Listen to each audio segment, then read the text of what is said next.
एक मिनिट क्या घोषणा द्या।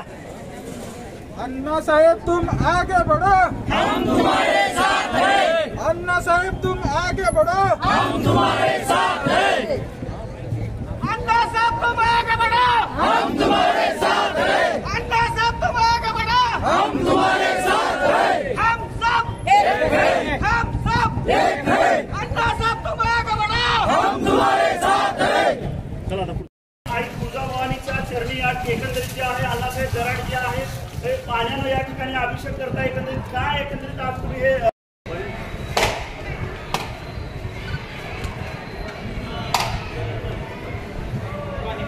आई राजा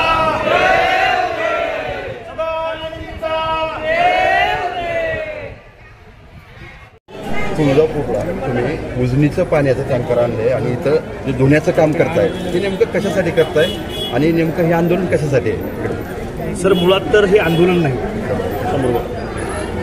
हे सर्वसामान्य शेतकऱ्यांचं आपल्या मतदारसंघातील सर्व दिनदुबळ्या माझ्या बांधवांचं हे दुःख आहे, हा आक्रोश आहे। हे आंदोलन नाही, हा आक्रोश आहे आमचा। गेली अनेक वर्ष आम्ही उजनीच्या पाण्याची आस लावून बसलो। आमचा आजा आम्हाला सांगायचा, आमचा बाप आम्हाला सांगायचा, बाबांनो आपल्याला विशिष्ट अशा व्यक्तीला मतदान करायचे, सहकार्य करायचं, आपल्याला उजनीचं पाणी येते। जर नोकरी नाही लागली तर शेती करून खाचाल, भाजीपाला करचाल, पण पाण्याची गरज आहे। गेली अनेक वर्ष आम्ही पाण्याची वाट बघतोय, पाणी अजून तुळजापूरला आलेलंच नाही। मी सांगतोय अशातला भाग नाही, या मतदारसंघातील प्रत्येक व्यक्ती, प्रत्येक जनतेला माहिती आहे या ठिकाणी की पाण्याचा प्रश्न गंभीर आहे, पाणी आलेलं नाही। ज्या पाण्याच्या विषयावरती गेली अनेक वर्षापासून राजकारण केलं जातं, सत्ता भोगल्या जातात, पण पाणी आम्हाला दाखवलं जात नाही।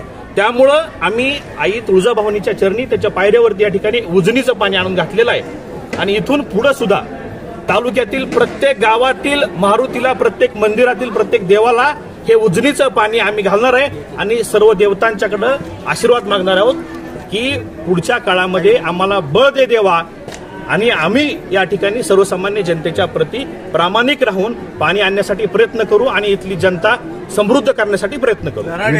विधानसभेसाठी बरेच जण इच्छुक आहेत, दादा, मामा, अण्णा, काका, आपण पण इच्छुक आहात का? असला तर आपला पुढे काय कसा प्रवास आहे? यात्रेचं नियोजन का? मी कोणत्याही पक्षाकडून इच्छुक नाही, कारण कुठल्याही पक्षावरती माझा वैयक्तिक विश्वास नाही। कारण पक्षाचं गेली 5 वर्षामध्ये काय चाललंय राज्यामध्ये हे आपण सगळेजण पाहत आलोय। त्यामुळे कुठल्या तरी पक्षाची उमेदवारी मागण्यासाठी किंवा त्यांच्या हातापाया पडण्यासाठी ह्या गोष्टीसाठी माझ्याकडे वेळही नाही। माझा पक्ष, माझी नेता ही जनता असणार आहे। मी जनतेच्या दरबारामध्ये जातोय, त्यासाठीच लढा परिवर्तनाचा ही चित्ररथ यात्रा आम्ही आजपासून प्रारंभ तुळजापुरातून करतोय। परिवर्तन फक्त उजनीच्या पाण्यानेच होणार आहे का अजून काही इतरही प्रश्न असतात? ग्रामीण भागाचे प्रश्न आहेत, तालुक्याचा प्रश्न सर अनेक आहेत। ही सुरुवात आहे, सुरुवातीला आम्ही पाणी इथं घेऊन आलोय। याच्या पुढे जाऊन तालुक्यातले जे प्रश्न असतील, शैक्षणिक सुविधेचा अभाव असेल, आरोग्य सुविधा असतील, शासकीय कार्यालयामध्ये सर्वसामान्य लोकांची होणारी पिळवणूक असेल, या सगळ्याच गोष्टीसाठी आम्ही आवाज उठवतोय। सर्वसामान्य व्यक्ती जागृत करण्यासाठी आम्ही प्रयत्न करतोय। त्यामुळे फक्त पाणी एवढा एकच विषय नाही, तर येणाऱ्या काळामध्ये यात्रेच्या महाराष्ट्राची कुलस्वामिनी आई तुळजाभवानी जनतेसमोर त्याच सर्व गोष्टी घेऊन जाणार आहे की ज्या गोष्टी भविष्यामध्ये मी करू शकतो, त्या गोष्टी करण्यासाठी मला जनतेने आशीर्वाद द्यावा आणि त्या आशीर्वादाच्या रूपाने मी जेव्हा लोकप्रतिनिधी म्हणून पुढे कामाला लागेल, त्यावेळेस तुळजापूर देवीचं आपलं तीर्थक्षेत्र असेल किंवा मतदारसंघातील इतर सर्व समस्या असतील त्या सोडवण्यासाठी मी पूर्णपणे प्रयत्न करणार। विद्यमान आमदारांना मी आवाहन करण्याऐवजी मी जनतेसमोर यासाठी चाललोय की आजपर्यंत जे लोक आपण निवडून देत आलो ते खऱ्या अर्थानं आपला विकास करण्यासाठी किंवा आपल्या आयुष्य समृद्ध करण्यासाठी पात्र ठरलेले नाहीत। येणाऱ्या काळामध्ये आपल्याला सर्वसामान्यातील व्यक्ती निवडून द्यावा लागेल। प्रस्थापितांची संख्या 2-5% असेल, पण तेच लोक आपल्या सर्वसामान्य विस्थापितावरती गेली अनेक वर्ष अन्याय करत आलेत, गुलामी करत आलेत। आपण त्यांची गुलामी करतो, हे चित्र मला बदलवायचं आहे। मी सर्वसामान्य कुटुंबातून शेतकऱ्याचा मुलगा आहे आणि शेतकरी आणि सर्वसामान्याची ताकद ही 90% पेक्षा अधिक आहे।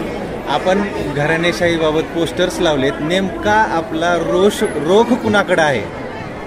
रोग हे जनतेला चांगलं माहिती आहे. आम्ही सर्वसामान्य आहोत याचा अर्थ असा नाही की आम्ही शंड आहोत, आम्हाला अक्कलच नाही. तुम्हीच खासदार व्हा, तुम्हीच आमदार व्हा, सगळं तुम्हीच. तुम्हाला भावना कळतात का सर्वसामान्य जनतेच्या? तर नाही. मग करू द्या ना आम्हाला.